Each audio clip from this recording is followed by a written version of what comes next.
Assalamualaikum warahmatullahi wabarakatuh. Perkenalkan, nama saya Sri Rahmayani Hasan dari kelas 12 IPA 4 nomor urut 31. Perkenalkan, nama saya Nafa Tasnim Fauzia dari kelas 12 MIPA 4 nomor urut 33. Perkenalkan, nama saya Sindi Syawa Cintara dari kelas 12 IPA 4 nomor urut 29. Kami dari kelompok 7 ingin membawakan materi tentang rangkaian gabungan seri paralel.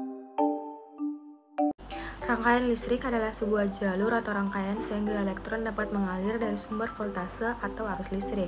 Proses perpindahan elektron inilah yang kita kenal sebagai listrik.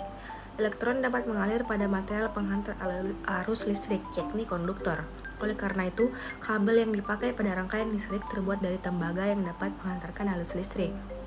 Lampu adalah beban listrik dan sumber listrik berasal dari baterai. Listrik mengalir melalui kabel dan saklar yang berfungsi untuk memutus atau menyambungkan aliran listrik. Simbol universal untuk beban listrik adalah hambatan, dalam kurung resistor. Terdapat dua tipe rangkaian, yaitu rangkaian seri dan rangkaian paralel. Rangkaian seri dan paralel dapat dikombinasi sehingga menjadi rangkaian campuran. rangkaian seri. Rangkaian seri merupakan sebuah rangkaian listrik yang komponennya disusun secara berderetan hanya melalui satu jalur aliran listrik. Contohnya adalah sebuah rangkaian yang memiliki dua resistor tapi hanya terdapat satu jalur kabel untuk mengalirkan listrik seperti pada gambar di samping ini.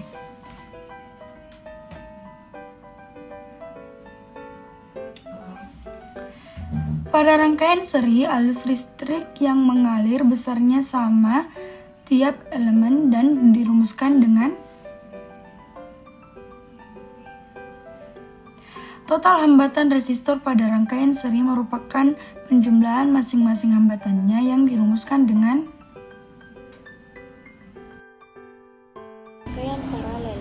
Rangkaian paralel merupakan sebuah rangkaian listrik yang komponennya disusun sejajar, di mana terdapat lebih dari satu jalur listrik bercabang secara paralel. Contohnya adalah sebuah rangkaian yang memiliki dua resistor, di mana terdapat satu jalur kabel untuk setiap resistor, seperti pada gambar di samping ini.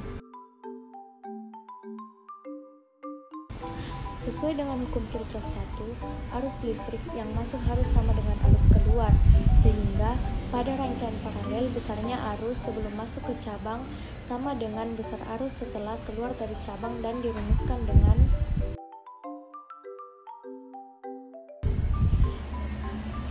sesuai dengan hukum Ohm, maka total hambatan resistor pada rangkaian paralel merupakan jumlah dari kebalikan hambatan tiap-tiap komponen dan dirumuskan dengan kelebihan dan kekurangan. Pada rangkaian seri, jika salah satu komponen rusak, maka seluruh rangkaian akan ikut rusak. Hal ini karena rangkaian seri hanya memiliki satu jalur listrik. Jika terdapat gangguan, maka listrik tidak dapat mengalir lagi. Berbeda dengan rangkaian paralel yang memiliki banyak cabang, sehingga saat satu komponen rusak, maka komponen dalam jalur lainnya masih dapat berfungsi. Kerusakan dalam rangkaian seri sulit dideteksi karena kita harus mengecek satu persatu mana komponen yang rusak dan mana yang masih berfungsi. Sedangkan dalam rangkaian paralel, jika ada yang rusak, kita hanya perlu memeriksa jalur yang rusak tersebut. Namun, rangkaian paralel lebih mahal karena membutuhkan lebih banyak kabel konduktor untuk membuat jalur listrik. Tidak seperti rangkaian seri yang hanya membutuhkan satu kabel konduktor saja.